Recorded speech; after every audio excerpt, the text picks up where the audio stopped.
You are listening to Comedy Club for Kids presents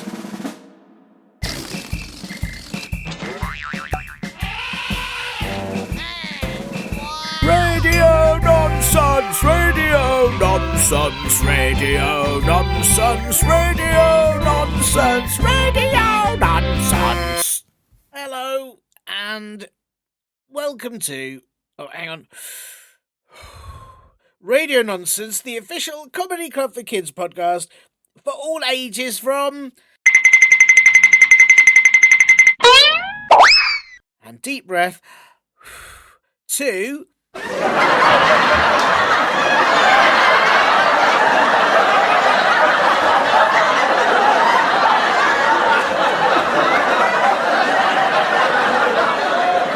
and everything in between.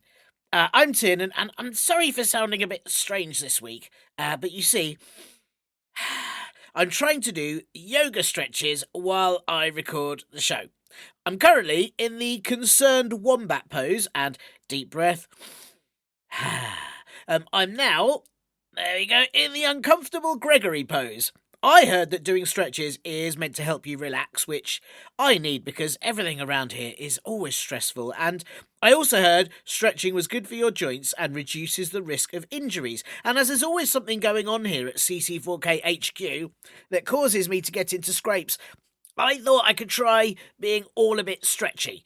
And then, if I got trampled on by stinky hippos or flung around by a grumpy Komodo dragon or I got sneezed at by an imaginary jar of confused pickles, you know, the sort of thing that always happens on this show, then I should just be able to twang back to normal afterwards as I'll have done all of my stretches. I've been learning some very, very complicated poses too. This one, hang on. This one is called the Gloopy Half Weasel. And you have to, it's very hard actually, you have to put one arm out flat, one leg out flat, and then your other arm and leg have to melt, and then you tuck your nose into your chin and fold your ears into each other, and then someone comes along, puts you in their pocket, and takes you to the shops. Sadly, there's no one around to help me here because, well, I'm sure you can guess, you know. Linda, I mean, yeah, of course she's not here. I think she's out doing her Christmas shopping, I'm not really sure. So you see, well, you can't see, it's audio, but I can only do a half Gloopy Weasel before going into a standing porridge shoe, which is very difficult. This is, oh goodness, where I have to tuck my feet into my ears, my arms under my knees, and then my head into my belly button. And, oh dear. Yeah, I'm definitely stuck. I think this is why you need someone around to help, isn't it? Hopefully, I'm now so stretchy that I'll just sort of pop back into shape at some point. Otherwise, I'll have to wait for Linda to get back, if she ever comes back, or she exists. I'm sure it'll be fine, listeners, don't worry. I guess I should just relax in this pose till that happens. Yoga's meant to be relaxing anyway, isn't it? You know? Except it's not really that relaxing, having my feet in my ears. Oh, well, let me see if I can just sort of tumble myself over to where the mailbag is. Ow. Yep. There you go. Now how to open the emails and reviews you've sent. If I'm standing on my hands. Ah, yeah, I can do it with my face. There you go. There you go. Thank you for sending in more brilliant jokes. I've got 3 here. Well, sort of 2.5, which you'll see what I mean in a minute.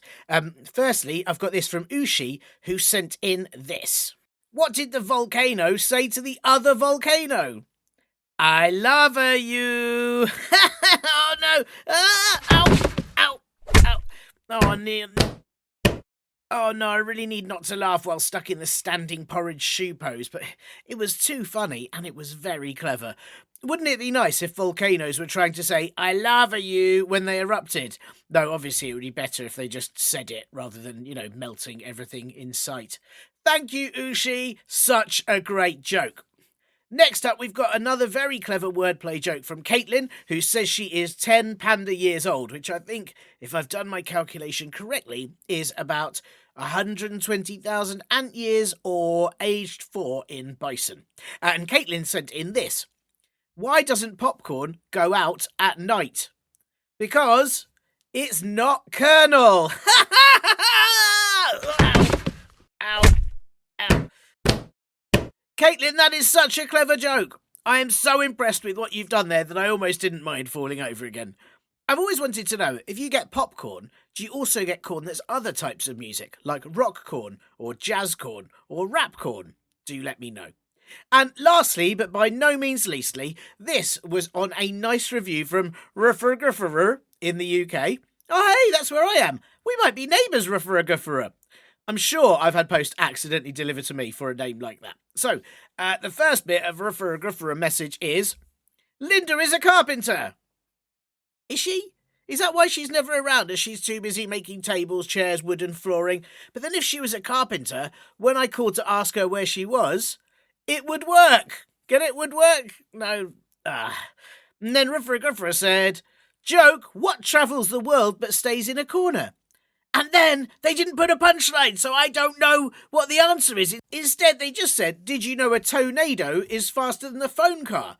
So, hang on a second. What travels the world but stays in the corner? Is it a tortoise who's sitting in a chair using a VR headset to look round the world? Is it a corner table on an aeroplane? Please let me know, Ruffergufferer. Is it Jeffrey who sits in the corner? I need to know the answer. And I didn't know a tornado is faster than a phone car. I'm guessing a tornado is when lots of people called Tony are whirled into a dangerous windy spiral. And a phone car is a car made of phones? Or is it a phone with wheels? I have so many questions, Ruffergufferer. Please send some answers. Or if any of you listening out there want to send answers to Ruffergufferer's questions, then please do that as well. And in fact, if you want to send in your own jokes or favourite yoga poses or questions that you need answering on this here show, then do ask your farting galumpuses, grown-ups, to help you email us at podcast@comedyclub4kids.co.uk. It's now too late to send in any questions for our Christmas special episode, as that will be out next week, but any and everything else is always very welcomed. Do check out all our live shows at comedyclubforkids.co.uk, as we have loads coming up next year. And, of course, grab one of our T-shirts and our book at comedyclubforkids.store. And I guess I'll just try to chill out like this, I guess. I don't really know what to do with myself. I do wish my head wasn't in my belly button. All the fluff is really tickling my nose. It's very unpleasant. But you don't want to hear about that, so why don't you listen instead to this most importantest bit. Laughing yoga, laughing exercise for the heart and mind. I am very excited to have here at Radio Nonsense today the amazing Rob Kemp, aka Robathon Kemptapon of the Duck Pond, Roro Kempo, who lives the rhythm of the tempo, or as you're known to our Slovenian-speaking listeners, On ki nas varuči pred kurikami. But of course, you are most well known for solving the infamous mystery case of the Hey, Who Took My Lemonade from the Fridge, for being the world's only expert key beeper with several hives of keys that you like to beep to create melodic sounds, and for being several-time gold medal winner of the not very high at all jump. Rob, it's lovely to have you on the show. How are you? It's absolutely my pleasure to be here. I can't believe you took such great pains to look into my life. Thank you so much. It seems like a lot when you say it all back. I mean, you say that, but I was selective in what. There's so much more there, and I was very selective at the ones that I thought what you're perhaps most famous for. But you're a busy man. I try to keep busy. I do, and be speaky. Speakeasy. My key beepings outside my speakeasy. I run that speakeasy. Yes, but you also, because I know you also keep bees and you beep keys. Yeah, and you speak ease. Do you eat cheese? Of course, all of the cheese. Yes. But when I eat cheese, I say please. Yes. I drink teas. I sneeze. Have you sneezed? I sneeze. Mainly when I've peppered my peas. Of course. I scratch a lot because I have fleas. Mm. Yes, and right now it's. I mean, I have to say, I don't normally get to speak to guests in such exotic locations, but you are currently surrounded by trees. I am surrounded by trees. If anything, I got a little bit hung up on the ease. Yeah. Yes. It wasn't difficult to get here either because of the ease. Right, sure. But I mean, I suppose it does make everything easy. Than it'd be harder if everything you did was difficult. And I like that you've made it easy. Well, you sort of made it easy for yourself, but you made it difficult by having to be endlessly surrounded by bees, cheese, trees, Yeah. and keys that I make you mean, beep. if everything was hard, I'd have to live in the Shard. I'd have to. Yes. I'd have to. Other words. Yeah. Well, I mean, that's already very difficult. It's You know? difficult. That's why I don't do live hard. Yes. Yes. I mean, you could live in some card. That wouldn't be very comfortable. But if you lived in the Shard in some card, it probably would be quite comfortable. It I would. think the Shard's quite fancy. It's quite fancy and it's quite glass, and I imagine some card would soften it up somewhat. Yes. Yes. I mean, it's a lot to think about. I have to say, I'm pleased that you've chosen an easier lifestyle than that. I don't see the point in making things difficult for yourself. No, not at all. Not at all. With all that glass in the Shard as well, I imagine the sun might reflect through, burn the card, it would be charred. Oh my goodness. I feel like we've dwelt too much on a life I didn't live. That's very true. That's very true. But what I am concerned about, is that you're already thinking it through. And I think what you've currently cultivated is a really nice lifestyle for yourself. And as I said, it's one of the things that you're known for, especially the key beeping, which is, I mean, it's beautiful. We can come to that in a minute, but I don't, I can see the look in your eyes. Listeners won't be able to see, but you're obviously slightly excited by this life that's hard. And I don't think you should leave behind what you've got.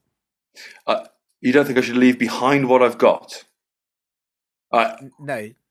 So I should stay with the easy life. Yes, that's exactly what I meant. But I said it in a more ridiculous way. I think you should stay with the easy life and don't leave your behind wherever you got it. No, hang on, no, that's not right, is it? I keep my behind with me at Yes, all keep it times. behind. You can see Yes. I'm sitting down. Well, and obviously your life would be much harder if you left your behind in places and then you had to carry on without it. I know, yeah. There was that whole spate of people losing their behinds. Yes. And they were eternally standing up. Whenever you see a queue, that's a bunch of people who've lost their behinds. And if you remember, what was very exciting was when they got to the bottom of the case, and it was just a bottom in a case, and that's where it had been the whole time. The whole time. And then there was a whole other case beneath that where the other people's bottoms were. Yes, it was fascinating. No one discovered how they got there, though, which was interesting. Really odd, isn't it? Actually? Yeah. Yeah, really odd. No one asked them either, or maybe they did. I can't imagine they were particularly understandable. No, you just get a lot of... Yeah, hot air, yeah. And you could get that, and you could try and decode it or translate it, but ultimately, no one wants to get too close to that. No, absolutely not. And I imagine that opening those cases would have been quite disgusting. Quite disgusting. The whiff you'd get when if they're sort of proper brief. I didn't examine the details. If it was proper briefcases, they're quite sealed shut. Not much air can get out. So when you open them, it'd be pretty whiffy. Yeah, pretty whiffy. Yeah. Wow. Yeah. Well, I mean, this isn't what I was going to ask. It's interesting we brought up the bottom case because obviously you solved the mystery of who took the lemonade from the fridge. But I was going to ask about the key beeping because I did of course see you play in concert with the key beeping a couple of years ago. The Royal Albert Hall. You had a selection of about 20 to 30 keys. It was a homecoming, even though I don't live there. Someone else's home. Right. And were they okay with you turning up and just playing the keys? All the people that lived in the Royal Albert Hall, they thoroughly were overjoyed by the concert. They were surprised that I knew how to beep all of their keys, frankly. Yes, I mean, I'd have thought if you live in the Royal Albert Hall and that is your home, you've got to be quite used to people. For listeners around the world, the Royal Albert Hall is a big concert venue, and obviously, as we discovered, it's someone's home, but people play music there every night, and I assume if you lived there, you're probably quite used to it now. And if you're not, it'd be quite weird. I imagine so. I mean, you've had all sorts of people play there, and I mean, if you're not used to that now, if you're there banging on the wall saying "turn that racket down," yeah, it's. I mean, frankly, I think it's time you thought about moving. Yes, maybe not the place for you. You should have checked who your neighbours were, and if they were the Royal Philharmonic Orchestra, then maybe you should have lived somewhere else. Yeah. Yeah, It's yeah. how I started with the key beeping. Incidentally, are you Mm. aware of how I came to be a key I beeper? am not. Well, this is. I did want to ask you because I think it is. It's you. You are the world's only expert key beeper. Well, right now, I don't want anybody to think that this is not a. It's a field that's open to everyone. But I personally came to be a key beeper when I worked outside a hotel, and people would arrive and they would bring their car and they would hand me their keys, and I would keep the keys for them when they wanted their car back. I was a valet, I think it's called. Mm. And I found one time I mixed them all up, but I didn't know which one was for which. So I had to play all of the keys to find out whose car was what. Wow. Honestly, it was a stressful day, but looking back, it was the making of me. I mean, it's. Is there any particular key that makes? You know, I wouldn't know where to start. My car key doesn't make a particularly nice noise. I think it's just a boop, which I don't know Well, what key that would be. maybe it isn't a skill for everybody.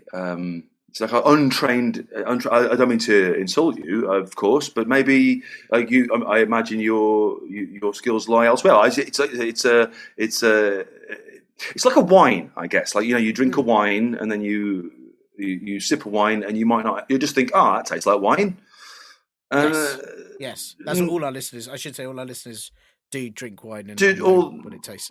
They're of all ages, from sort of like 0 years old to 400, not 100-year-olds. Long story, not going to go into it. But because, so I'm sure even sort of 1 and 2-year-olds drink wine and think it tastes like wine. of course. It's a sort of a really sort of angry grape flavour, isn't it? For those who Yes, don't. angry grape. That's the correct, absolutely the correct way of saying it. Yeah.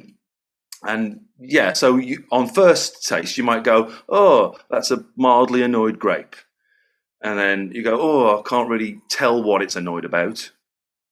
But on closer inspection, once you get used to sipping your angry grape juice, you get a sense of it. Yes, and I'm always amazed that you get people that have like a sip of a drink and then they'll say, I'm getting smells of ancient cows and the war of the frogs and that time a man's moustache fell off." And they seem to get a lot of taste from it that I wouldn't even know. I think if I tasted the taste of someone's moustache falling off, I wouldn't even know that's what it tasted of. Well, no, exactly. I suppose you have to be there at that time. It's Yes. this has got hints of a briefcase full of behinds. Yes. Yeah. I mean, that sounds horrible. It does sound horrible. That's a vineyard that will have closed down very quickly. Yes, yes. But I see what you're saying, in that you have to. You are an expert at knowing the key note, especially because you had so much experience in beeping keys. I mean, I find it curious because pianos have keys Mm-hmm. and people play those keys, but they don't beep. But you have keys and you play the keys and they beep. Well, I had it at the 30 that I use at the Royal Albert Hall. I've had them assembled in a line, much like a piano, on my piano, Right. my That's beautiful. grand piano. So I do. I'm a traditionalist in some ways, I feel, and Yes. I want it. Can I ask, and you might not want to divulge this information, are they still keys for someone's car? And every time you play them, do you unlock and open the car? Though the cars are there, the cars are on stage. Oh, phew! Because it With suddenly me. felt quite unsafe if you just had someone else's car keys and you were just regularly opening and unopening them for the sake of music. Oh, well, I am, but obviously there's a long discussion process with the owners, and Sure. and it's an interesting situation because they are at once, it's convenient to them because there's free parking, Yeah, as it were. They're there right in the Albert Hall, but it's a bit of a pain to get out at the end. Of course. Yeah, because there's no car-sized doors. No, it's in the venue. Yeah, there's a bit of a skylight. Some go down a trapdoor. Sure. Yeah, some we have to take apart into all of the component pieces of the car and then reassemble them outside. That is a lot of work It is. for one show. But I mean, having seen, I would say it's worth it, and I'm pleased. I'm pleased you do it. Maybe some sort of catapult is what you need, or yeah. Well, I mean, I am thinking of doing some overseas shows, so I imagine that will come in there. That will be the way forward. Yeah, it's a shame. Do boats have keys? I don't know. I've never opened a boat. I don't really know. Well, you've got to get them going somehow. So Yeah. are you suggesting like another phase, like a water music? Yes, well, there you go. Exactly. That's it. Lovely. Handel's water music with boat keys. Played by boat keys. Played by boat keys. Which is how it should be played. I mean, I don't know what he's playing at or with. I mean, if anything, amateur, an absolute amateur, and clearly Handel didn't spend a lot of time parking cars. That's all I would say about him. Being rude. Well, no, of course he didn't. I mean, I'm amazed he made such beautiful music, given that he played with Handels.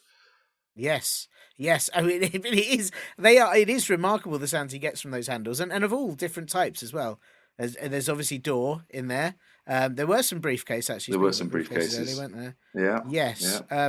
What were the other? There was. That's why he was. There was the briefcase handles was why he was one of the first suspects in the whole. Yes. Behind. Sorry, it all seems to come back to that. It's fascinating. It really does. It really. If I was a conspiracy theorist.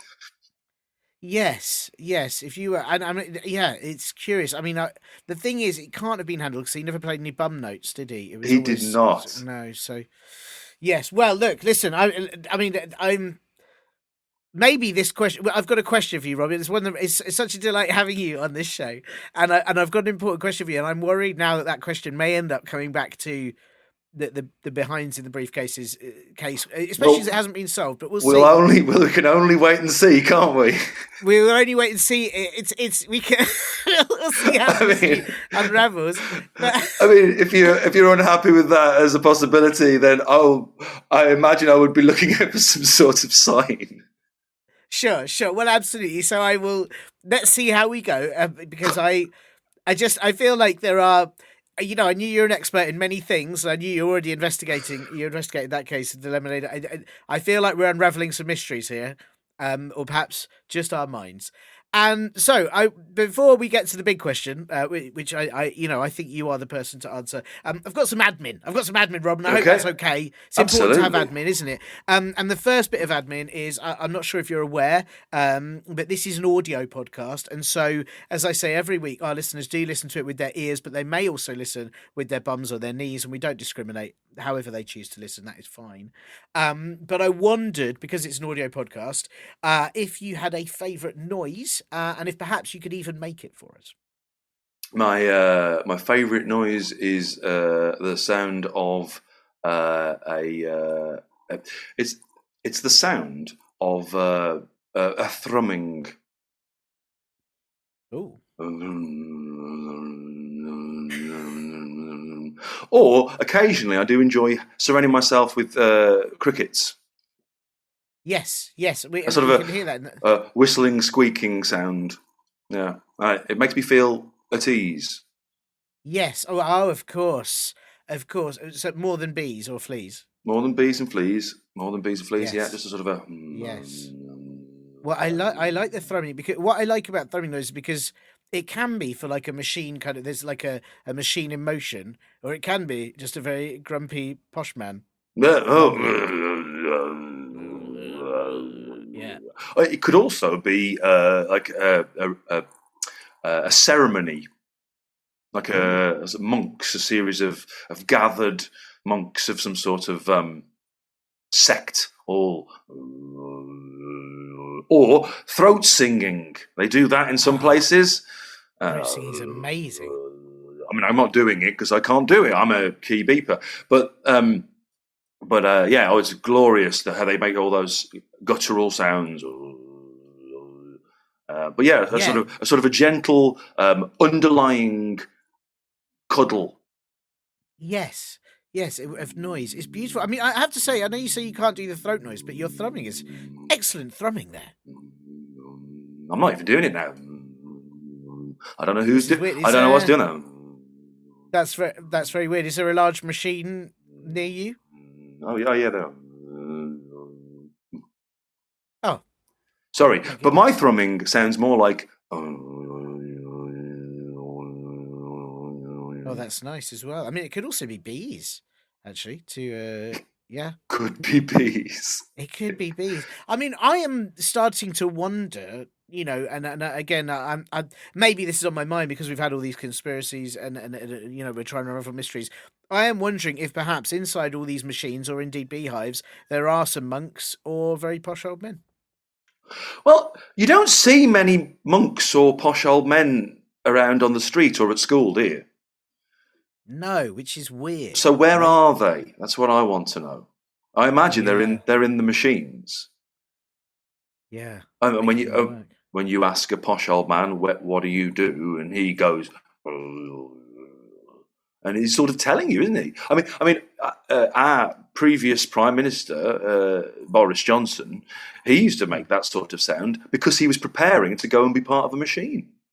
Of course, yes. Previous, yeah, and yeah. Yes, that's very true. Very true. Wow, so he's now probably part of a machine Yeah, somehow. I think he's in a printer somewhere. Wow, that makes a lot of sense. Well, I mean, it's a wonderful noise, and it's obviously people have been hearing that for days. I mean, they might constantly hear it and had no idea what it was. And it's a good word as well. Thrumming. It's a great word. Thrum. Yes, like a hum, but with more of a thr. But yes, there is a distinct extra thr. But sonically, when you're making it the sound yourself or hearing it, there isn't that much of a shift. No. I mean, it's a fascinating noise. I'd like Hum. to thank you. And then a thrum.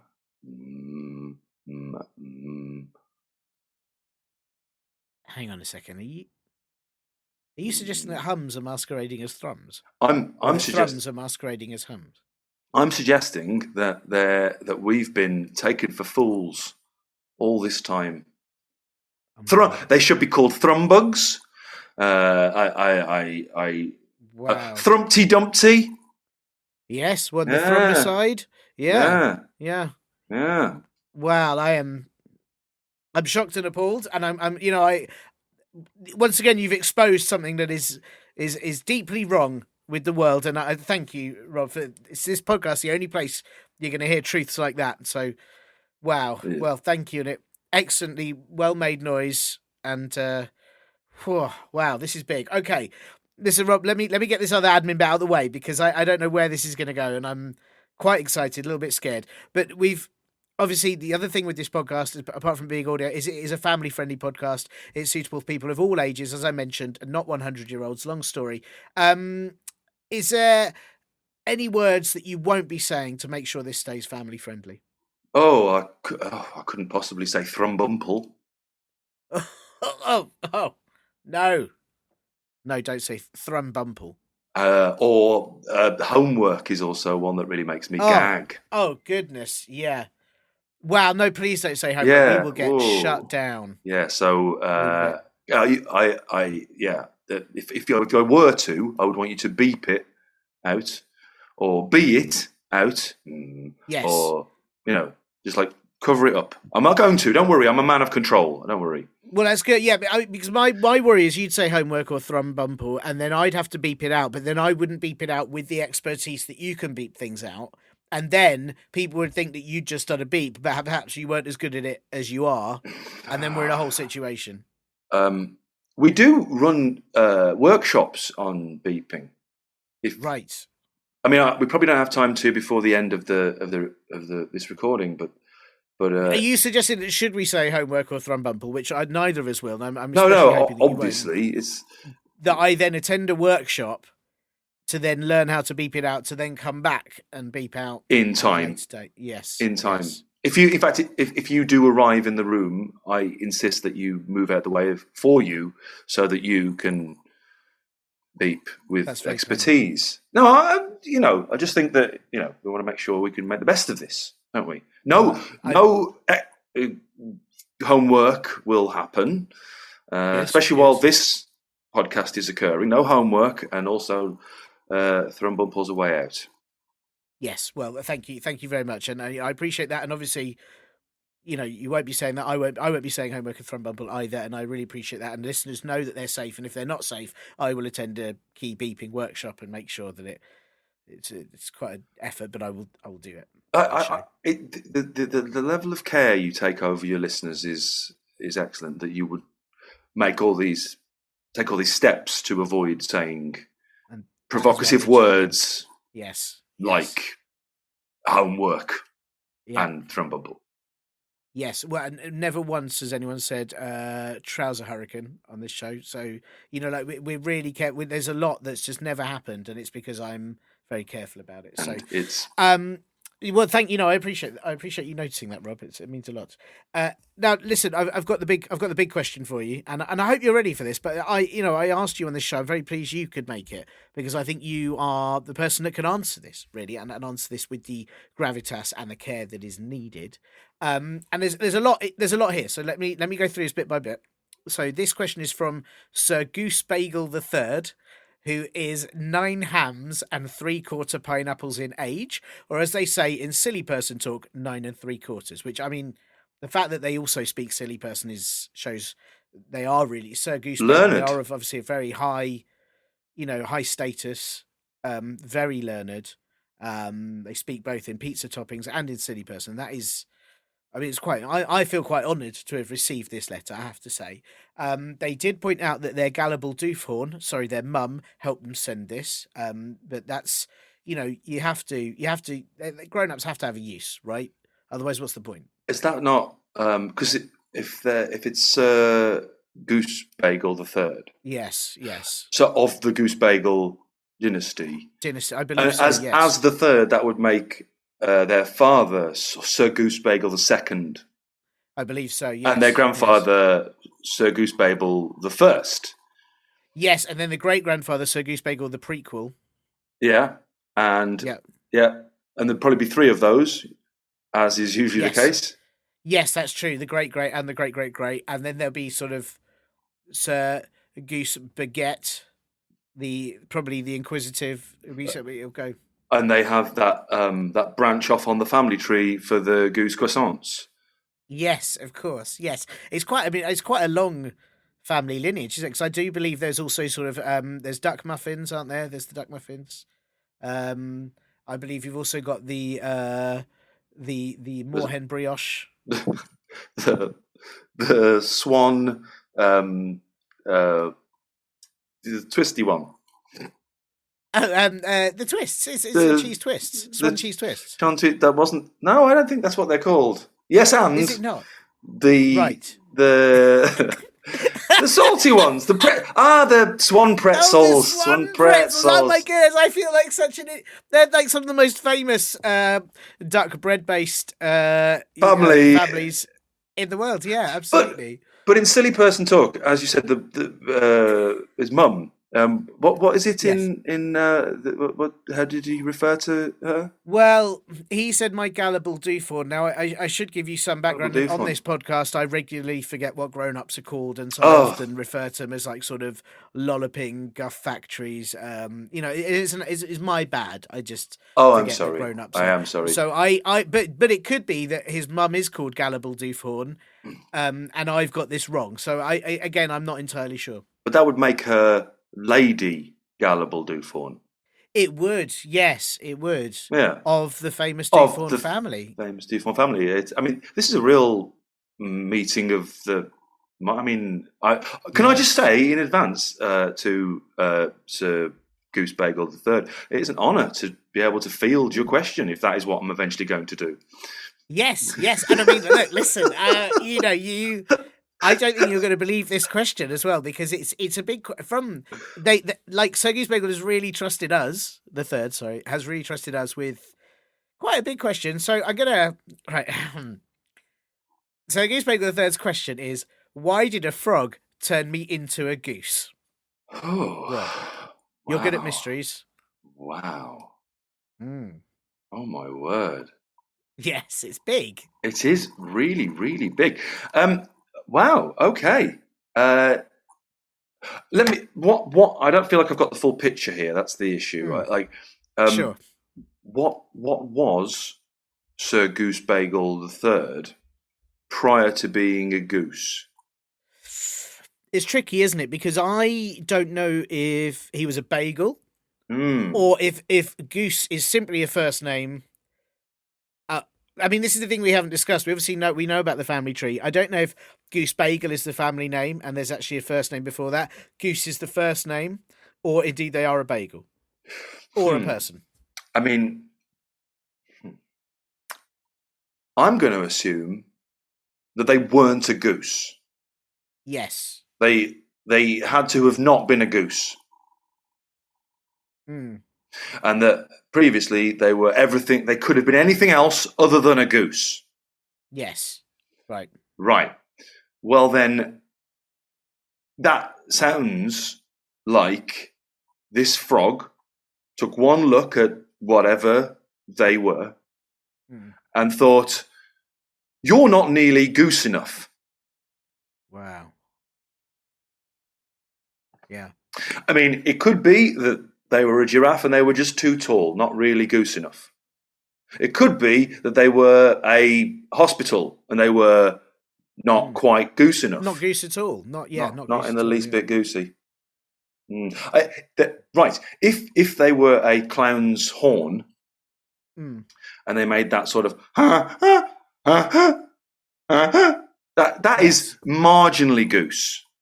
Yes, well, and also the horn bit looks a little bit like a little head, and the horn and the tooty bit looks a bit like a Like a beak. So beak, it's and so quite goose. Yeah. quite goose, but you're missing most of the goose.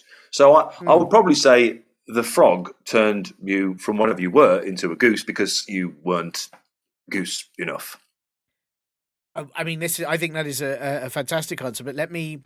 I just want to pose you a couple of questions here. Firstly, is it possible that Sir Goose Bagel the Goose Bagel the Third was originally a goose, managed to turn themselves into something else, perhaps seeking to no longer be a goose, perhaps not wanting to be pinned down by their family's tradition, wanting to break out on their own and perhaps be a hospital or a shoe or a bike in a canal, something like that, and then this frog turn them back into a goose, which has perhaps shattered their dreams. Well, that sounds to me like there's some untold story, some sort of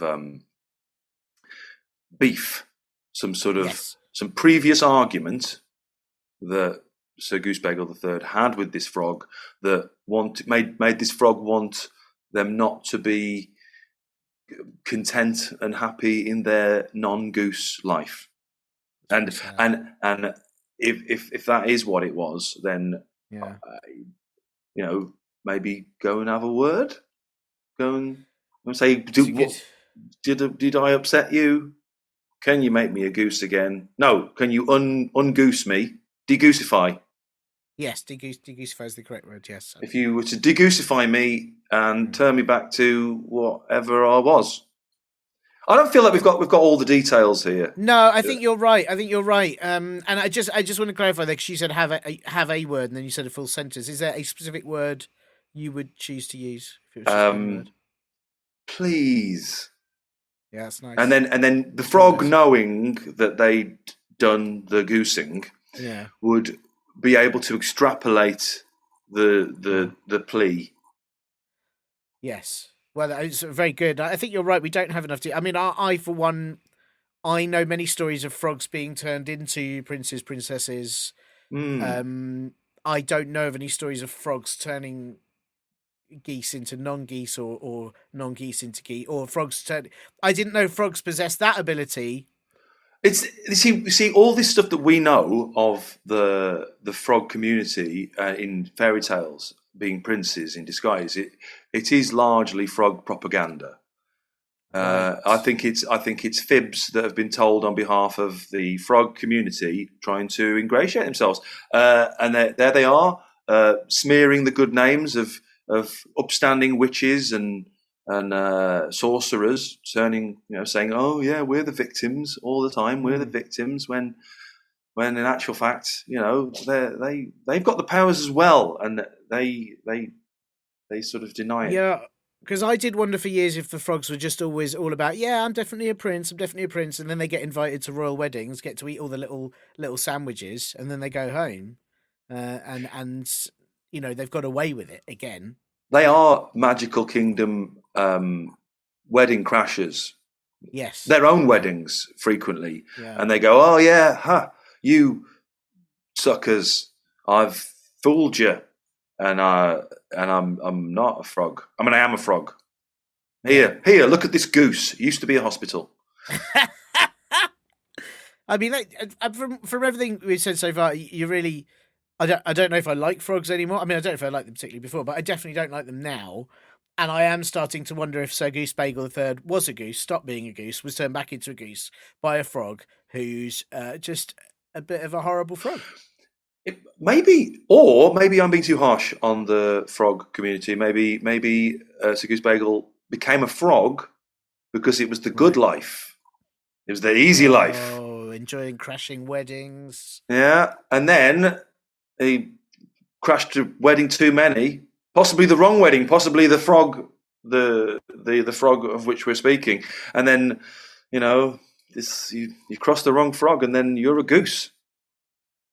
Wow, my goodness! It's I mean, it's a lot. Could it be? I'm going to throw a real spanner into the works here, but just because of how this podcast has gone, could it also be that Sir Goose Bagel III, whatever they were before, was responsible for taking lots of bottoms, putting them in briefcases, and the frog has turned them into a goose in order to allow them to escape and never be found guilty of the crime? Because who's going to accuse a goose of putting behinds in briefcases? I mean, well, the thing about geese, and I'm assuming you're a learned man, you know this, geese don't have fingerprints. I did not know that. So if they had fingers, but previously put all over the briefcases, you wouldn't be able to link them to a goose. You wouldn't be able to. You wouldn't be able to. That goose was inadmissible. Yeah, it's not you're scot free, off flying south for the winter probably. Yeah, yeah. You can't even really sort of like arrest a goose because it just flies off and just honks. Yeah, and the handcuffs immediately. You can see the problem there. Yeah, you don't get wing cuffs, do you? And even if you did get wing cuffs, they're not made for geese. And you don't really want to go too near a goose either because it will nip you, and that's not very nice. So They will nip you. Yeah. They can't break your arm because that's what swans do, and they copyrighted doing that. It's like one of the first moves of the swan pretzel family, wasn't it? Yeah, don't come horning in on. Well, they wanted to break the arms so they could bend them into a lovely pretzel shape. And they said, "Don't come horning in on our malarkey. We're breaking the arms. If you want to, you can nip people, or you can chase at them, or I don't know, you can bite them on the bottom, or trip them up." Yeah, I mean, it makes sense. You've got to have a brand, though, and I fully understand it. Rob, what I would suggest is, I think you've really delved into this, and I really appreciate the time and effort you're putting into this. But it does feel like we don't know enough. It does feel like it's very hard to give a definitive answer to why this frog turned Sir Goose Bagel III into a goose. Does Sir Goose Bagel III want to send in a follow-up question? Is that? Are you happy for that to happen, or is this one and done? Well, it's we've got a big pile of questions at Comedy Club Kids HQ that are yet to be answered. However, this to me feels like an important. I am worried. What we try and do on the show is answer the questions. Of course. Not normally in any sort of sensible way it's actually answering them, but we do try to answer them. And I don't feel this can be answered properly until we know the story. No. So what I mean is, if it's at the bottom of the pile, you may eventually come to it, but it might not be an issue anymore by the time you do. Yeah. Well, look, I'll open. So Goose Bagel III, if you're listening, let's see what can happen. My worry is we'll get to the bottom of the pile. The bottom won't be there. It'll be in a briefcase somewhere. It'll be in a briefcase because a goose took it. Yeah. The shortest answer that I can think of is, why did a frog turn me into a goose? Because you deserved it or didn't. Yeah. And you good. weren't goose enough. You weren't goose enough. Those are some powerful words, I think, and I hope Sir Goose Bagel III heard them. Because you weren't goose enough, and you need to understand that. Thank you, Robert. Someone needed to say it. You said it. Yeah. I'm really pleased you did. Well, thank you. And listen, if Sir Goose Bagel III wants to reply, I will let you know. But I consider that answered. And how I guess you're busy. You've done your big key beeping tour now. Have you got a lot on for the rest of the week? Yeah, I was thinking of trying, because you use cards to get into hotels these days, and I was thinking of seeing what sounds I can make out of those kind of keys. That's my it's for the next album. I'm gonna try making key hotel. That's awesome. Are you going to have a lot of people's hotel rooms on stage with you? I think I'll probably do it in a corridor, so that they're there. They're all there. Probably what I'll do. That makes a lot more sense. And then you bring the Royal Albert Hall audience to the corridor. Yeah. That feels like the most sensible way to do it. Or I'll live stream it from there. Brilliant. Yeah. I mean, you've got it all. I don't even know one question. You've got it all covered. So, well, thank you, Rob. Thank you so much for your time. My pleasure. You for your effort in answering that question. It's been a delight to have you on the show. Thank you very much for having me. Thanks so much to Rob for answering Sir Goose Bagel III's very, very serious question in between all the key beeping that he had to do. Sir Goose Bagel, I do hope the answers were helpful to you, and if not, I guess I'll never know, as I don't really understand goose, unless, of course, the frog turns you back into whatever you were before a goose, and then maybe it'll be okay. I should say to all you listeners, I do know a little bit about Sir Goose Bagel, and they do have their own YouTube channel where they put up stuff about Minecraft and Roblox and things. And if you'd like to subscribe to them, they're the Real Dragon Beans at YouTube. And I've already subscribed. I'm very excited to see what goose-based Minecraft content they do. If you have a question you need answering, or you want to send in your own made-up jokes, or anything else you like, do get your farting galumpuses, grown-ups, to help you email us at podcast@comedyclub4kids.co.uk. Find out when we're doing live shows near you at comedyclub4kids.co.uk, and grab our Radio Nonsense t-shirts at comedyclubforkids.store. And I don't know if I could put a t-shirt on, or anything on really, on my shoes or a hat, because I'm still stuck in this standing porridge shoe pose. I've sort of got used to it in a way. I could almost say that I'm relaxed, apart from having my feet in my ears, but otherwise it's kind of comfy. Oh, and the belly button fluff tickling my nose. It does keep making me feel like I'm gonna,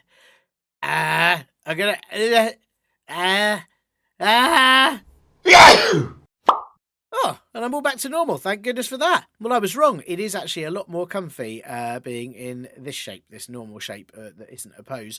And also, I suppose, being like this, I can now do my other yoga poses again and the rest of the session that I was planning to. So, a deep breath.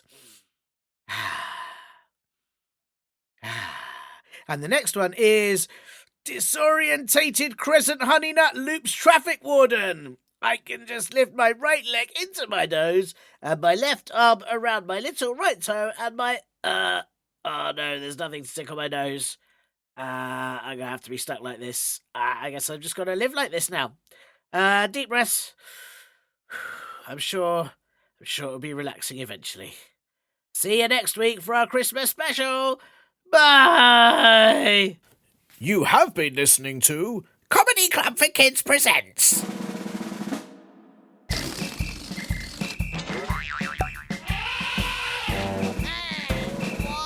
Radio nonsense, radio nonsense, radio nonsense, radio nonsense, radio nonsense. It's the end.